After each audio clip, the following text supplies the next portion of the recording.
Hello friends, this is Yes Sir and I welcome you all to our beautiful channel Yes Sir's Charismatic Chemistry। और जैसे कि आप सब जानते हैं हमने ऑर्गेनिक केमिस्ट्री को ऑलरेडी स्टार्ट कर दिया है, तो उसकी वीडियो आप देखते रहिए। और अब मैं स्टार्ट करने जा रहा हूँ एक बहुत ही important chapter board point of view as well as entrance point of view, जिसे हम कहते हैं आयनिक इक्विलिब्रियम। ठीक है, और एक बहुत ही इंपॉर्टेंट चीज बोलना चाहूंगा मैं कि नीचे आप जब कमेंट बॉक्स में लिखते हैं कि सर ये चैप्टर करा दीजिए, वो चैप्टर करा दीजिए, मैं जरूर सारा चैप्टर कराने वाला हूँ। और बैक साइड के एक्सरसाइज के जो भी क्वेश्चन है वो भी कराएंगे। ठीक है, तो जो जो जैसी डिमांड है वो हिसाब से वीडियो आती जाएगी। तो चलिए शुरू करते हैं चैप्टर आयनिक इक्विलिब्रियम। ओके,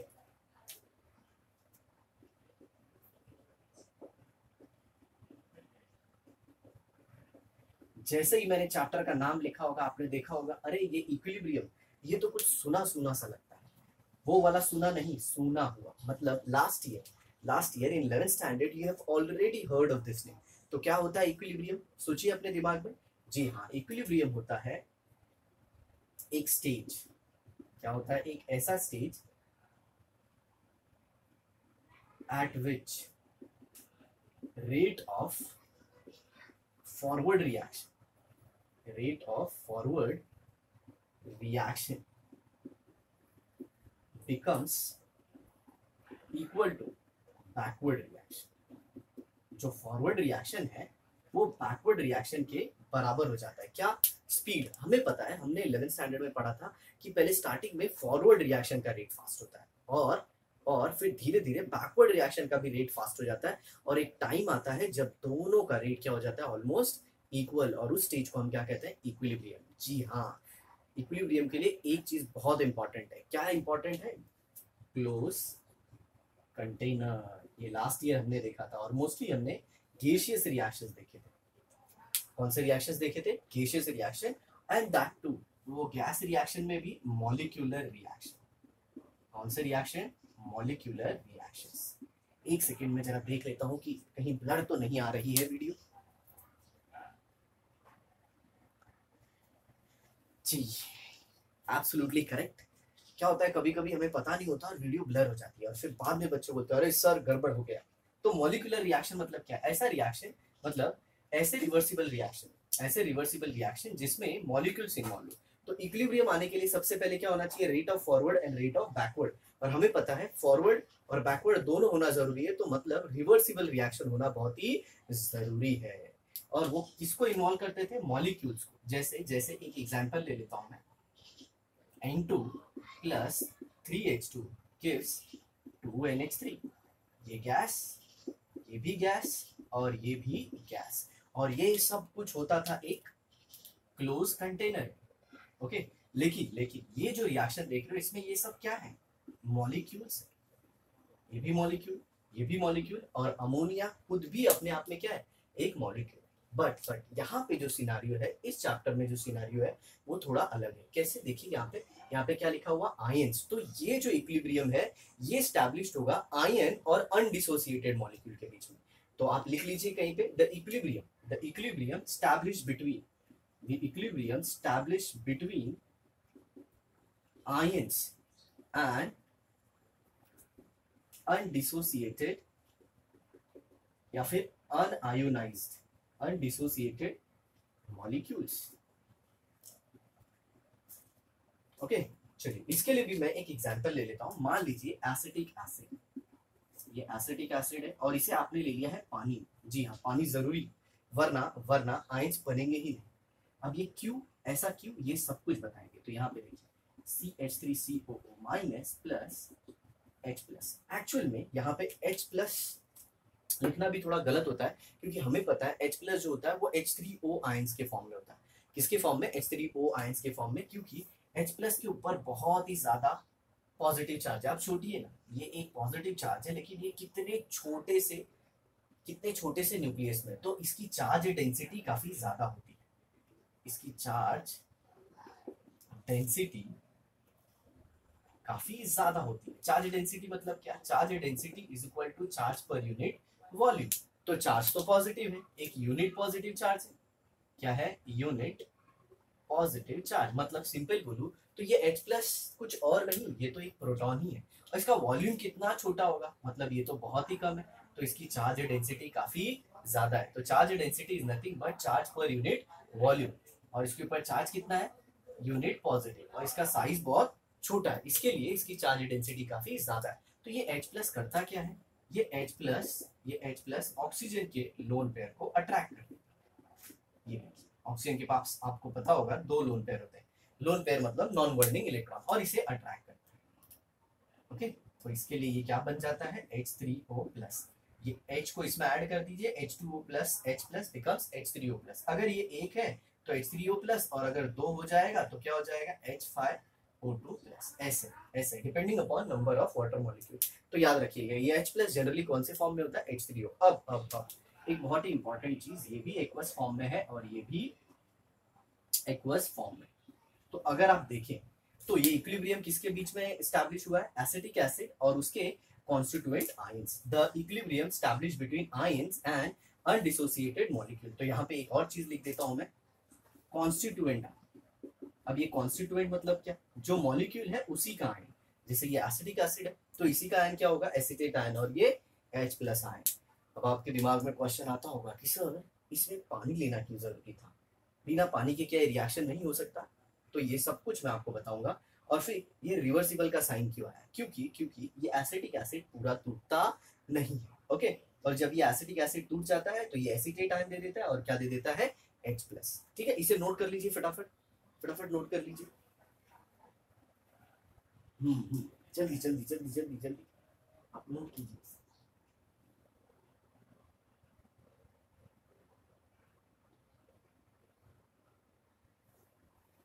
अब मैं इसे मिटा देता हूँ, ठीक है, और वीडियो में बढ़ते हैं हम आगे। तो आपने एक चीज क्या देखा, the equilibrium established between ions and undissociated molecule, okay, is called as ionic equilibrium. अब क्वेश्चन आता है ये आयंस कैसे बनते हैं, ये आयंस कैसे बनते हैं, तो इसे भी मैं आपको बता देता हूं। तो इधर देखिए, मान लीजिए मैंने एक बीकर ले लिया, ठीक है, मान लीजिए मैंने एक बीकर ले लिया और इसमें ले लिया डिस्टिल वाटर। जी हाँ, मैं ये बताने जा रहा हूँ कि आयंस कैसे बनते हैं, ठीक है, वो बताने जा रहा हूँ। तो इसके अंदर मैंने वाटर ले लिया, ये क्या ले लिया मैंने, वाटर। ओके, और ये कौन सा वाटर है, distil water. What do you mean by distil water, एक ऐसा मतलब बोलते हैं ना वाटर का ही क्वालिटी जो फ्री ऑफ आयंस है, इसके अंदर आयंस बिल्कुल नहीं, फ्री ऑफ आयंस।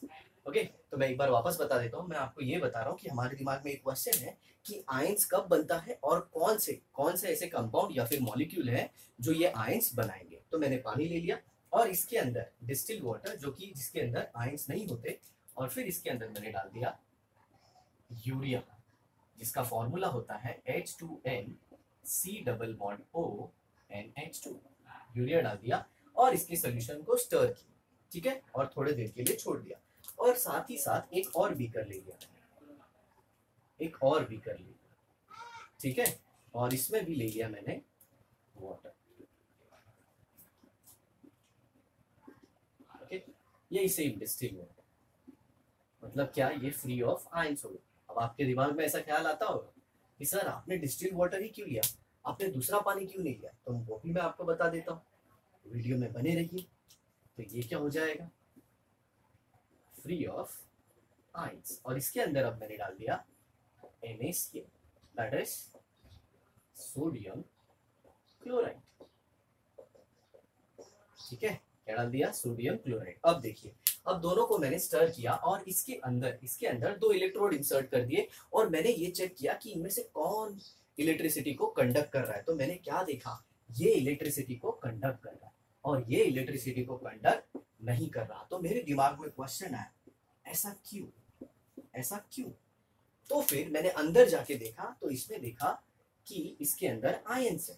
अंदर जाके देखा मतलब ऐसा नहीं कि मैं बीकर में जाके बैठ गया और देखा कि अरे क्या हो रहा है, सिंपल मतलब टेस्ट किया, अपनी बोलते हैं ना डिटेल में इसका एनालिसिस किया, ठीक है, वो हमारा चैप्टर का पार्ट नहीं है। तो इसके अंदर देखा मैंने आयंस है, और यहाँ पे क्या देखा, नो आयंस। No ions. ठीक है, मतलब एक चीज हमें समझ में आ गई कि इसके अंदर आयन बना है और इसके अंदर आयन नहीं बना है, मतलब ये इलेक्ट्रिसिटी को कंडक्ट करता है और ये इलेक्ट्रिसिटी को कंडक्ट नहीं करता। तो क्वेश्चन आता है ऐसे कौन से केमिकल सब्सटेंस है, ऐसे कौन से केमिकल सब्सटेंस है जो आयंस बनाते हैं और जो आयंस नहीं बनाते। आई होप आपको पता होगा आयंस दो टाइप के होते हैं, एक होता है कटायन और एक होता है अनायन।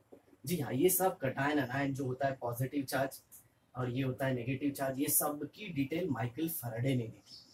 ओके, और कटायन का नाम कटायन की होता है, वो पॉजिटिव चार्ज की होता है। ये सब कुछ का पढ़ाई फैराडे ने किया था और हम पढ़ेंगे इसे चैप्टर कॉल्ड एज इलेक्ट्रोकेमिस्ट्री, जिसकी ऑलरेडी वीडियो अपलोडेड है और जिसे हम साइमल्टेनियसली कंप्लीट कर रहे हैं। तो आई होप आपको ये समझ में आ गया होगा। तो मेन मुद्दा क्या है कि कौन से सब्सटेंस आयन में आ जाते हैं और कौन से सब्सटेंस आयंस में नहीं आते। ऐसा क्यों हुआ कि इधर आयन बना और इधर आयन नहीं बना। तो जब डिटेल स्टडी की गई तो ऐसा देखा गया कि इसके अंदर कोवेलेंट बॉन्ड था, स्ट्रॉन्ग कोवेलेंट बॉन्ड।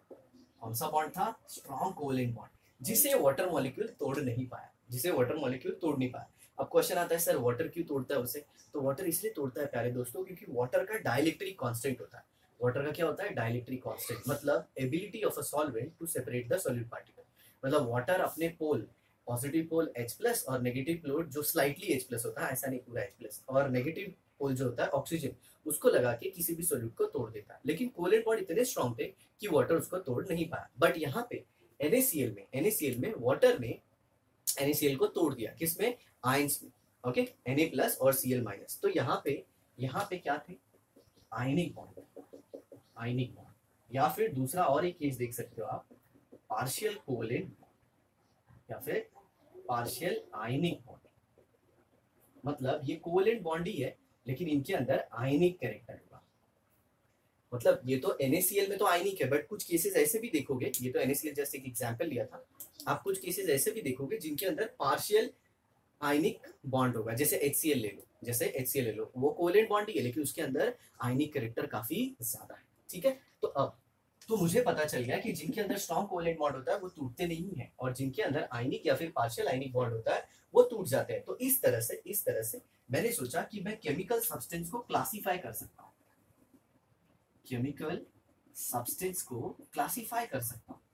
ओके, कितने कैटेगरी में? 2 कैटेगरी में। एक होगा जो आयंस नहीं बनाएंगे और एक होगा जो आयंस बनाएंगे।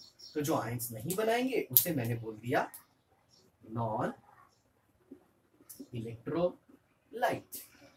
क्या बोल दिया? Non electrolyte. और इन्हें क्या बोला? इलेक्ट्रोलाइट। अब दिमाग में ये क्वेश्चन आता है कि सर नॉन इलेक्ट्रोलाइट क्या होता है? तो non electrolyte are the chemical substance which do not dissociate, ध्यान से सुनिए, व्हिच डू नॉट डिसोसिएट और व्हिच डू नॉट आयोनाइज। तो सर इसके एग्जांपल कौन से? तो एग्जांपल मैं लिख देता हूँ। इसका एग्जांपल है यूरिया, इसका एग्जांपल है ग्लूकोज, इसका एग्जांपल है सुक्रोज, इसका एग्जांपल है स्टार्च, इसका एग्जांपल है फ्रक्टोज। सर बस बहुत सारे। ठीक है, तो ये सारे क्या होंगे? Non electrolyte. और ये क्या होगा? इलेक्ट्रोलाइट। तो अब हम डिटेल में पढ़ने वाले हैं कि इलेक्ट्रोलाइट कौन होते हैं। आया समझ में आपको? देखिए कैसे लिंक के थ्रू हम जा रहे हैं। तो चलिए फटाफट नोट कर लीजिए, तब तक मैं थोड़ा सा स्वेटिंग निकाल लेता हूँ। ठीक है, जल्दी नोट।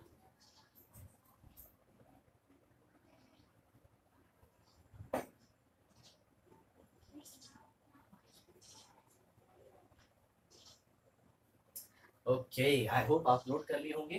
तो अब हम पढ़ते हैं इलेक्ट्रोलाइट के बारे में।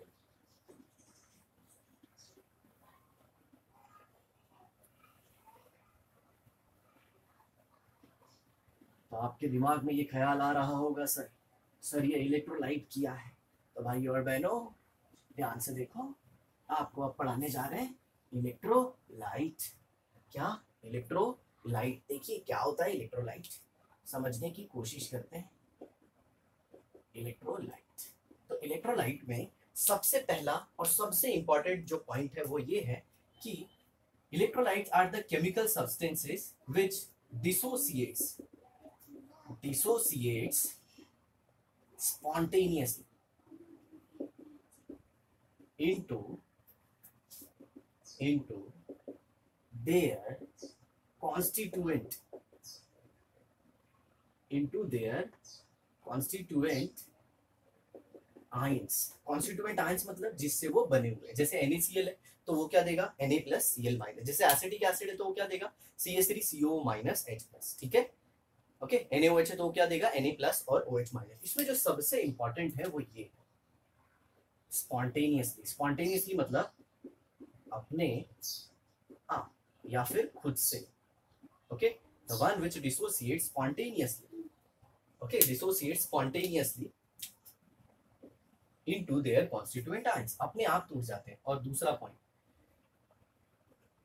on dissolving in water। Generally water कहना एकदम सही नहीं है, पोलर सॉल्वेंट जैसे कि अमोनिया हुआ, जैसे कि वाटर हुआ। बट आप 100% चैप्टर में वाटर के बारे में ही पढ़ने वाले हैं। तो याद रखिए, इलेक्ट्रोलाइट एक ऐसा सब्सटेंस है जो खुद से ही टूट जाता है। और कब टूटता है? जब आप उसको पानी में डाल देते हैं, या फिर और when taken in molten और फ्यूज्ड स्टेट। जब उसे हम कौन से स्टेट में लेते हैं? मोल्टन या फिर फ्यूज। सर ये मोल्टन क्या होता है? मोल्टन मतलब पिघला हुआ। जैसे एक कंटेनर में आप NaCl ले लीजिए, उसको खूब गर्म कीजिए ताकि NaCl मेल्ट हो जाए। तो मेल्ट होने के बाद वो किस में आ जाएगा? Na+ और Cl-। तो ऐसा होने के बाद आपको आयंस मिल जाएंगे Na+ और Cl-। ठीक है। अब यहाँ पे प्यारे दोस्तों एक बहुत ही इंपॉर्टेंट चीज बताना चाहूंगा मैं आपको। वो इंपॉर्टेंट जो पॉइंट है वो ये है कि बहुत सारे लोगों को मिसकंसेप्शन होता है। किसका? इलेक्ट्रोलाइट का। क्या मिसकंसेप्शन है इलेक्ट्रोलाइट के साथ? तो वो ये कहते हैं कि इलेक्ट्रोलाइट तब टूटता है जब हम इलेक्ट्रोलाइट के सोल्यूशन से, मतलब जब इलेक्ट्रोलाइट को पानी में डालते हैं उसमें से करंट पास करते हैं। क्या करते हैं? करंट पास करते हैं। तो ये बहुत ही बड़ा मिसकंसेप्शन है। करंट पास करने पे इलेक्ट्रोलाइट कभी नहीं टूटता। सिर्फ करंट पास करने पे जो आयंस होते हैं वो अपने रिस्पेक्टिव इलेक्ट्रोड की तरफ चले जाते हैं। जैसे कटायन है तो कैथोड की तरफ चले जाएगा, और अनायन है तो किसकी तरफ चले जाएगा? एनोड की तरफ। तो याद रखिए, तो इलेक्ट्रोलाइट एक ऐसा सब्सटेंस है जो स्पॉन्टेनियसली टूटता है। कैसे टूटता है? स्पॉन्टेनियसली। ठीक है। अब दिमाग में ये क्वेश्चन आ रहा होगा कि सर ये इलेक्ट्रोलाइट होते क्या है? तो इलेक्ट्रोलाइट कैन बी एसिड, ये एसिड हो सकता है, या फिर ये बेस हो सकता है, या फिर ये क्या हो सकता है? ये सॉल्ट हो सकता है। आ समझ में? तो चलिए ये पॉइंट तीनों नोट कर लीजिए, और मैं आपको एग्जांपल्स देता हूं एसिड्स का। ओके सर, एसिड मतलब ये जैसे स्टमक में एसिडिटी हो जाती है, वैसे ही ना एसिड कुछ आपने ऑलरेडी अपने लोअर स्टैंडर्ड में पढ़ा है। एसिड वो होते हैं जो रेड लिटमस को ब्लू कर देते हैं, और बेस वो होते हैं जो ब्लू लिटमस पेपर को रेड कर देते हैं। ये सब तो मैं आपको ढेर सारे एसिड्स के एग्जांपल देता हूं। तो देखिए एसिड क्या होते हैं? HCl, H2SO4, HNO3, H3PO4, HClO4। Okay, फिर यहाँ पे कुछ ऑर्गेनिक एसिड भी है, CH3COH। Okay, CH3COOH। फिर उसके बाद आता है हाइड्रोजन फ्लोराइड, फिर आता है HCOOH जिसे हम फॉर्मिक एसिड कहते हैं। फिर उसके बाद आता है H2S जिसे हम हाइड्रोजन सल्फाइड कहते हैं। फिर इसके बाद कुछ ऑर्गेनिक एसिड भी ले लेते हैं, जैसे ये हुआ फिनॉल। फिर इसके बाद आप ले सकते हो जैसे ये हुआ COOH जिसे हम बेंजोइक एसिड कहते हैं। जी हाँ, ये सारे एग्जाम्पल है किसके? एसिड्स के। आ समझ में? हाँ। अब यहाँ पे बेस के कुछ एग्जाम्पल ले लेता हूँ।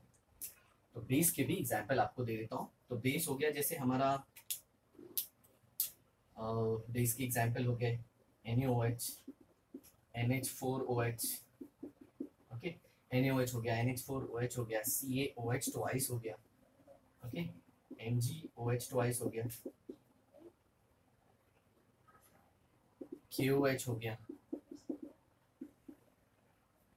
SrOH हो गया, ऐसे भी लिख सकते हो, BaOH ट्वाइस हो गया।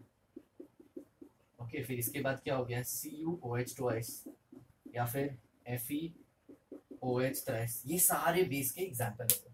आ रहा है समझ में? इतने सारे बेस के एग्जाम्पल। अब यहाँ पे एक और इम्पोर्टेंट चीज मैं आपको बताना चाहूंगा कि सर ये सारे एग्जाम्पल में हम लोग अल्कली और अल्कलाइन अर्थ मेटल के बेस ज्यादा देख रहे हैं। जी हाँ, अल्कली और अल्कलाइन अर्थ मेटल के जो बेस होते हैं वो इलेक्ट्रोलाइट की तरह काम करते हैं, इसीलिए मैंने सबको लिख दिया। ठीक है। बट आप इसमें दो मिसिंग देख रहे हो, एक कौन सा LiOH और दूसरा BOH ट्वाइस। तो आपको कमेंट बॉक्स में लिखना है मैंने ये दो बेसिस को क्यों नहीं लिखा, यहाँ पे मैंने ये दो बेसिस को इसमें क्यों नहीं लिखा, ठीक है। मतलब जैसे LiOH हो गया और BOH ट्वाइस को यहाँ पे क्यों नहीं लिखा, इसका रीजन आप मेरे को बताएंगे जरूर।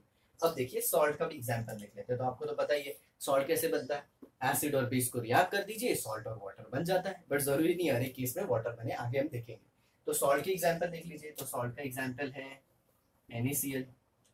दूसरा एग्जांपल अगर आप लें तो CH3COONa है, फिर NH4Cl है, फिर CH3COONH4 है, और फिर AgCl है। जी हाँ, मैं जो एग्जांपल दे रहा हूँ इसमें आपके स्टेट बोर्ड के टेक्स्ट बुक से रिलेटेड जो भी क्वेश्चन है वो सारे भी क्लियर हो जाने वाले हैं। आ रहा है आपको समझ में, सारी डिटेल में हर एक चीज बता रहा हूँ, तो आप एकदम बस ध्यान से सुनो। तो ये हो गए हमारे एसिड बेस और सॉल्ट। तो एक सिंपल सी चीज हमने क्या सीखी कि इलेक्ट्रोलाइट एसिड हो सकता है, इलेक्ट्रोलाइट बेस हो सकता है, और इलेक्ट्रोलाइट सॉल्ट भी हो सकता है, इलेक्ट्रोलाइट सॉल्ट भी हो सकता है। अब यहाँ पे एक बहुत ही इंपॉर्टेंट चीज मैं आपको बताना चाहूंगा। अब देखिए जो इलेक्ट्रोलाइट है मैंने इनका सबका सोल्यूशन बना के देखा। तो मैंने क्या चीज ऑब्जर्व की, मैंने देखा कि कुछ कुछ इलेक्ट्रोलाइट के केस में जो मॉलिक्यूल लिए जाते हैं उतने ही वो पूरे डिसोसिएट हो जाते हैं। जैसे जैसे आगे मैं आपको बताता हूँ कि जैसे मैंने HCl के 100 मॉलिक्यूल लिए, 100 मॉलिक्यूल लिए किसके, HCl के। तो ये 100 ने टूट के H plus plus Cl minus दे दिया, H प्लस और क्या दे दिया, Cl माइनस। ऑब्वियसली ये पानी में था, एक्वस एक्वस और ये फिर एक्वस। आप पानी क्यों लेते हैं ये आगे चल के आप थ्योरीज में देख लोगे, Arrhenius theory of acid and bases, फिर उसके बाद हमारी लॉरियन ब्रॉन्सेट थ्योरी आएगी, फिर लुईस थ्योरी आएगी, उसमें आप ये सब कुछ सीख जाओगे। तो HCl के 100 मॉलिक्यूल मैंने लिए थे, जी हाँ मैं मॉलिक्यूल बोल रहा हूँ, 100 मॉलिक्यूल लिए तो 100 H प्लस आए और 100 Cl माइनस आए। अब आपके दिमाग में आता होगा कि सर आपने यहाँ पे इक्विलिब्रियम का सिंबल क्यों नहीं लगाया। तो प्यारे दोस्तों मैंने स्टार्टिंग में ही बता दिया था कि इक्विलिब्रियम तो तब आएगा जब यहाँ पे आयन होंगे और यहाँ पे अनडिसोसिएटेड मॉलिक्यूल होगा। लेकिन यहाँ पे क्या हुआ, ये 100 लिए थे पूरे टूट के ये 100 दे दिए, मतलब क्या, ये 100 H प्लस आएंगे, 100 H प्लस आयन आ गए और 100 Cl माइनस आ गए, और ये इक्विलिब्रियम नहीं होगा क्योंकि ये पूरा डिसोसिएट हो गया। तो सर इसका मतलब अगर इक्विलिब्रियम नहीं आएगा तो मतलब इनसे रिलेटेड आयनिक इक्विलिब्रियम हमें नहीं पढ़ना है। Absolutely correct. ओके मतलब एक चीज आपने क्या समझ लिया कि जिसमें सारे मॉलिक्यूल टूट जाते हैं उसके कॉन्स्टिट्यूएंट आयंस में, तो उसमें इक्विलिब्रियम नहीं आता। ओके और इन्हें हम स्ट्रॉन्ग इलेक्ट्रोलाइट कहते हैं। क्या कहते हैं, स्ट्रॉन्ग इलेक्ट्रोलाइट। आ समझ में। अब क्वेश्चन आता है सर स्ट्रॉन्ग इलेक्ट्रोलाइट क्यों, ये तो टूट जाता है ना सर और पूरा टूट रहा है, तो सर स्ट्रॉन्ग कैसे हुआ। तो देखिए हम यहाँ पे स्ट्रॉन्ग या फिर वीक बोलेंगे, वो इस टर्म में बोलते हैं कि इनसे जो आयंस बने हैं ना, सोल्यूशन जो है ना, सोल्यूशन वो आयन में रिच है, मतलब सोल्यूशन का जो स्ट्रेंथ है ना वो आयंस में काफी ज्यादा है। ऐसे बोलते हैं ना वो काफी स्ट्रॉन्ग है।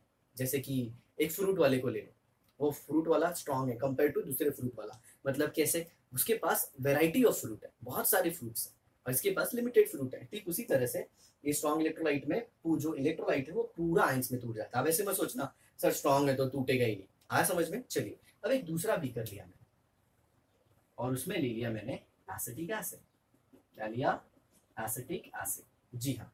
और इसके भी लिए 100 मॉलिक्यूल, कितने, 100 मॉलिक्यूल। तो मैंने क्या देखा, इस 100 में से बहुत ही कम टूटे और उन्होंने बना दिया acetate ion plus H plus ion. No doubt ये भी एक्वस स्टेट में, और आई होप आप समझ रहे होंगे यहाँ पे H प्लस नहीं होता, ये H3O प्लस होता है। ठीक है, अब जरा देखिए 100 थे ना कब, जब t इक्वल टू 0 था। t इक्वल टू 0 मतलब स्टार्टिंग में, कुछ टाइम बाद मैंने देखा ये सिर्फ 98 बचे और इन्होंने कितना दे दिया, 98 में से ये बन गया 2 CH3COO माइनस और ये H प्लस, मतलब इसके नंबर कितने होंगे 2 और इसके भी नंबर कितने 2। अब कुछ लोग ऐसा सोच रहे होंगे सर ऊपर आपने बताया कि 100 मॉलिक्यूल टूटे तो 100 में से ये 100 बने और ये 100 बने, तो सर 100 तो 200 हो गए। सर 100 से 200 कैसे बनेंगे, अरे भैया एक लकड़ी है उसको सेंटर से टूटोगे तो एक लकड़ी के 2 हिस्से हो जाएंगे ना, तो ऐसे 100 लकड़ी देंगे तो 200 हो जाएगा ना, तो ठीक उसी तरह से। लेकिन इसमें 100 में से सिर्फ कितने टूटते हैं, 2, मतलब 100 में से 98 ऐसे ही रह जाएंगे और 2 टूट के एसीटेट आयन और H प्लस आयन दे देंगे। ठीक है, मतलब यहाँ पे पूरा डिसोसिएशन नहीं हुआ, तो ऐसे इलेक्ट्रोलाइट को हम बोलेंगे वीक इलेक्ट्रोलाइट। आई होप आपको समझ में आ रहा होगा। तो ये वीक इलेक्ट्रोलाइट हो गया और ये क्या हो गया, स्ट्रॉन्ग इलेक्ट्रोलाइट। अब एक इंपॉर्टेंट चीज, अब देखिए यहाँ पे क्या, ये जो आप देख रहे हैं दो एसिटिटायन और ये दो H+ आयन, ये आपस में कंबाइन करके वापस ये अनडिसोसिएटेड एसिटिक एसिड दे देंगे और फिर ये वापस टूट के ये आयन दे देगा। मतलब ये प्रोसेस कंटिन्यू चलेगा और एक स्टेज आएगा जितना टूट रहा है उतना ही मिलके अनडिसोसिएटेड मॉलिक्यूल बन रहा है। तो अब आपको समझ में आया कि स्ट्रॉन्ग इलेक्ट्रोलाइट पूरा टूट जाता है आयंस में और वीक इलेक्ट्रोलाइट पार्शियली या it dissociate to a very small extent into its constituent ion. ठीक है, चलिए इसे नोट कर लीजिए, फिर मैं आगे बढ़ता हूं।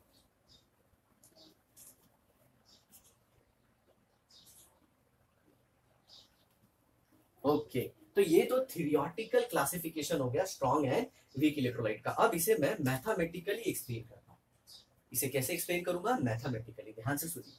अब एक पैरामीटर लेके आया, ओके, जो डिसाइड करेगा कि कोई इलेक्ट्रोलाइट वीक है या स्ट्रॉन्ग। तो अब मैथमेटिकल या फिर क्वांटिटेटिव डिटर्मिनेशन क्या है, तो एक पैरामीटर लाया मैंने जिसे हम कहते हैं अल्फा। क्या कहते हैं, अल्फा। अल्फा मतलब डिग्री ऑफ डिसोसिएशन या फिर डिग्री ऑफ आयनाइजेशन, मतलब टूटने की हद। कोई एक इलेक्ट्रोलाइट है वो किस हद तक टूटता है। चलिए इसे मैं एक एग्जांपल से समझाता हूं। तो ये एक रेशियो होता है, अल्फा क्या होता है, एक रेशियो होता है। रेशियो मतलब क्या, नीचे आप लिखोगे कितने आपने मॉलिक्यूल लिए और कितने टूटे। सपोज मैंने 100 लिए और 100 टूट गए, तो इसका मतलब अल्फा क्या आ गया, 1 आ गया। अब जरा देखिए दूसरा एग्जांपल, अगर मैंने लिया 100 और सिर्फ 10 टूटे तो अल्फा कितना आ गया, 0.1। तो नीचे क्या लिखना है, टेकन, और ऊपर क्या लिखना है, डिसोसिएट। आ समझ में। तो आप यहाँ पे मॉलिक्यूल्स भी लिख सकते हो, चाहो तो आप नंबर ऑफ मोल्स लिख सकते हो। तो इसका फॉर्मूला मैं कुछ ऐसे लिख देता हूँ, देखिए यहाँ पे। सो अल्फा को कैसे डिफाइन करोगे आप, डिग्री ऑफ डिसोसिएशन को कैसे डिफाइन करोगे, it is the ratio of या फिर it is the fraction of किसका, number of moles taken. Number of moles taken, obviously किसका नंबर ऑफ मोल्स लिया, इलेक्ट्रोलाइट का, और ऊपर number of moles dissociated, number of moles dissociated. तो मान लीजिए अगर मैंने 1 मोल लिया, और 1 मोल टूट गए। 1 मोल में आप सबको पता होगा 6.022 into 10 to the power 23 particles या फिर मॉलिक्यूल्स या जो कुछ भी रहते हैं। तो 1 मोल सारे टूट गए। मान लीजिए 1 मोल में जो 6.022 इंटू 10 टू पावर 23 मॉलिक्यूल्स थे वो सारे टूट गए, मतलब इसका अल्फा क्या आ गया, 1 आ गया। और जिसका अल्फा 1 होता है उसे हम कहते हैं स्ट्रॉन्ग इलेक्ट्रोलाइट। आया समझ में, जितने लिए उतने सारे टूट गए। मतलब सोचिए सॉल्यूशन कितना रिच होगा आयन में। तो जो सॉल्यूशन रिच होता है आयन में, उस इलेक्ट्रोलाइट को हम कहते हैं स्ट्रॉन्ग इलेक्ट्रोलाइट। ठीक है, अब इसी तरह मान लीजिए मैं और एक एग्जांपल लेता हूं। मान लीजिए मैंने लिए 100 पार्टिकल या फिर मान लीजिए 1000 मॉलिक्यूल लिए। कितने लिए, 1000 मॉलिक्यूल। भले यहाँ पे मोल्स लिखा है, मैंने मान लीजिए 1000 मॉलिक्यूल लिए और इसमें से सिर्फ 10 टूटे। कितने टूटे, 10। तो इसे क्या लिखेंगे, 1/100। और ये कितना आ जाएगा, समवॉट अराउंड 0.01। मतलब आप समझ रहे हो इसका अल्फा कितना कम है। मतलब ले रहे हो आप 100 मॉलिक्यूल, लेकिन 100 मॉलिक्यूल में से सिर्फ 10 टूट रहे हैं। मतलब कितना कम टूट रहा है ये। और ऐसे इलेक्ट्रोलाइट को हम कहते हैं वीक इलेक्ट्रोलाइट। आया समझ में। आप नीचे मॉलिक्यूल्स के बदले क्या लिख सकते हो, मोल्स भी लिख सकते हो। आप सिंपल मॉलिक्यूल्स को मोल्स में कन्वर्ट कर दो। क्या फॉर्मूला है, number of particles upon Avogadro's number. तो वो किस में कन्वर्ट हो जाएगा, नंबर ऑफ मोल्स में। आई होप आपको समझ में आ गया होगा। तो what is alpha, degree of dissociation, number of moles dissociated upon number of moles taken, किसका, इलेक्ट्रोलाइट का। कभी कभी परसेंटेज डिग्री ऑफ डिसोसिएशन भी दिया जाता है। क्या दिया जाता है, परसेंटेज डिग्री ऑफ डिसोसिएशन। मतलब आपको क्या देंगे, अल्फा परसेंट में। तो सिंपली आपको करना क्या है, इसको 100 से मल्टीप्लाई करना है। तो स्ट्रॉन्ग के केस में 1/1 इंटू 100 आ जाएगा, मतलब क्या आ जाएगा, 100%। और वीक के केस में क्या आ जाएगा, तो ये क्या हो गया, स्ट्रॉन्ग हो गया।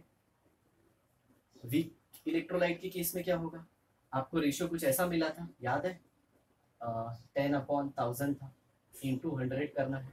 तो ये कितना हो जाएगा, 10, मतलब 1%। कितना आ गया, 1%। तो ये वीक हो गया और ये क्या हो गया, स्ट्रॉन्ग इलेक्ट्रोलाइट। आ रहा है समझ में।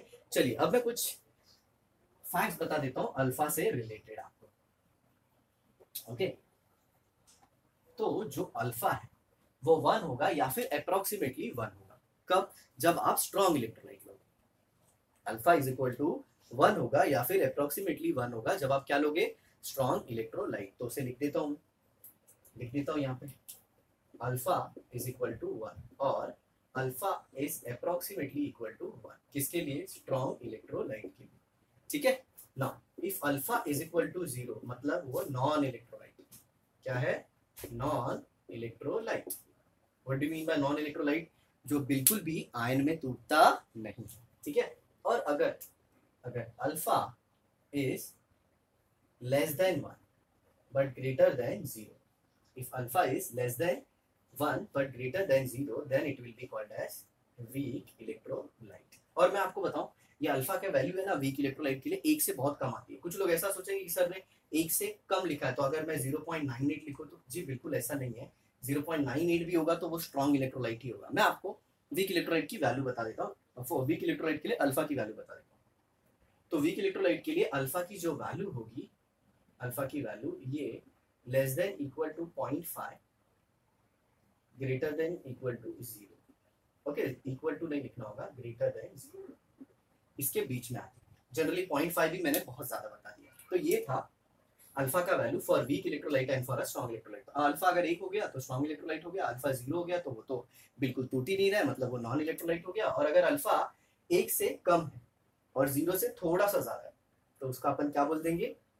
Weak electrolyte. और याद रखना 1 का कम का मतलब ये नहीं कि आप 0.9 ले लो। ठीक है, अब मैं आपको कुछ एग्जांपल्स दे देता हूँ जो कि है वीक इलेक्ट्रोलाइट और स्ट्रॉन्ग इलेक्ट्रोलाइट के। ठीक है, तो चलिए इसे लिख लीजिए आप। तो मैं मिटा दूं, लिख ली? चलिए इसे मैं हटा देता हूँ। अब जरा देखिए, आप देख रहे हैं ये साइड मैंने सारे एसिड्स और बेसिस के एग्जाम्पल लिख रखे हैं।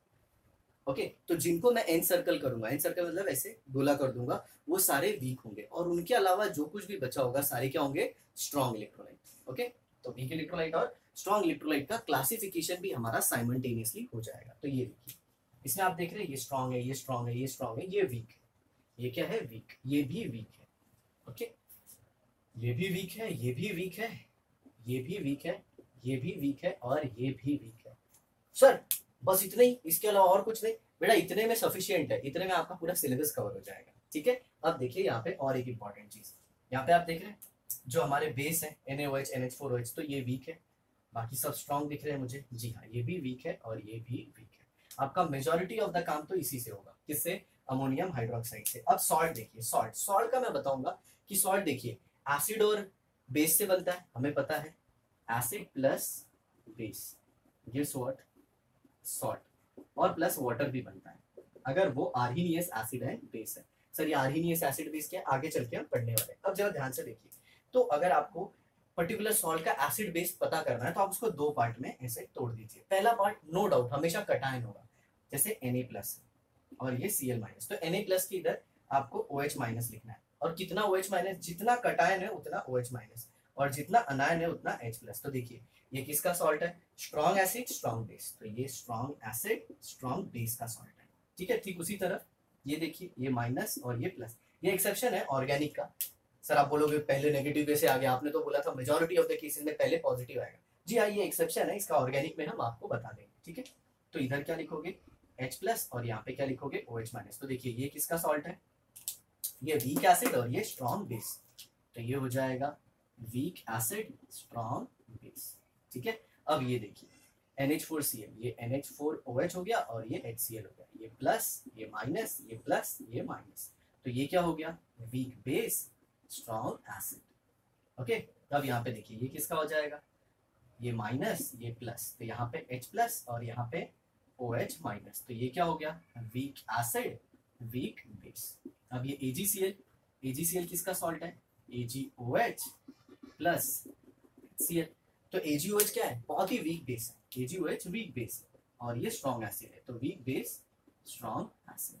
ठीक है, अब सॉल्ट में आप कैसे बताएंगे कि कौन वीक है और कौन स्ट्रॉन्ग है? तो याद रखना, ऐसा सॉल्ट जिसका एसिड भी वीक है, जिसका बेस भी वीक है, उसे हम वीक इलेक्ट्रोलाइट मानते हैं। बाकी किसी भी सॉल्ट को वीक इलेक्ट्रोलाइट नहीं मानते। याद रखिए, सिर्फ ऐसा सॉल्ट जो वीक एसिड और वीक बेस से बना है उसे ही हम वीक इलेक्ट्रोलाइट मानते हैं। तो हमारा वीक इलेक्ट्रोलाइट क्या हो गया? जी हाँ, ये ध्यान से देखिए ये। ओके तो ये था पूरा हमारा डिस्कशन किसके बारे में, इलेक्ट्रोलाइट के बारे में, वीक कौन स्ट्रॉन्ग कौन ये सब कुछ, ठीक है। अब हमारी जो नेक्स्ट वीडियो होगी उसमें हम डिटेल में डिस्कस करने वाले हैं कि एसिड क्या होता है, बेस क्या होता है, और कौन कौन सी ऐसी थियरी है जो इसे एक्सप्लेन करती है। बट इसके पहले मैं एक स्मॉल इंट्रो दे देना चाहता हूँ आपको इस चैप्टर का। इस चैप्टर में हम पूरा पढ़ने क्या वाले हैं। तो देखिए जैसे कि मैंने स्टार्टिंग में ही आपको बताया कि ये चैप्टर में इक्विलिब्रियम आने वाला है। क्या आने वाला है, इक्विलिब्रियम। और किसके बीच में आने वाला है, आयन और अनडिसोसिएटेड मॉलिक्यूल के बीच में। ध्यान से सुनते रहिएगा मेरी बातों को, आयन और अनडिसोसिएटेड मॉलिक्यूल के बीच में। तो उस इक्विलिब्रियम का हम करेंगे क्या, उस इक्विलिब्रियम का हम करेंगे क्या। तो आपको एक इंपॉर्टेंट पॉइंट बताता हूँ। सबसे पहले जैसे कि वाटर है, वाटर भी एक वीक इलेक्ट्रोलाइट है और ये टूट जाएगा H प्लस OH माइनस में। नो डाउट इसे हम H3O प्लस ही लिखते हैं। तो इसका एक इक्विलिब्रियम कांस्टेंट आएगा, मान लीजिए Ki आ गया, तो ऊपर हम जैसे आयनिक इक्विलिब्रियम में करते थे वैसे यहाँ पे करेंगे। यहाँ पे H प्लस लिखेंगे, यहाँ पे OH माइनस लिखेंगे, यहाँ पे कॉन्सेंट्रेशन ऑफ H2 लिखेंगे। तो जैसे ही हमें ये इक्विलिब्रियम कांस्टेंट की वैल्यू मिलेगी हम H प्लस और OH माइनस आयन का कॉन्सेंट्रेशन ढूंढ लेंगे। ठीक है, एक सेकेंड में जरा देख लेता हूँ क्लियरिटी।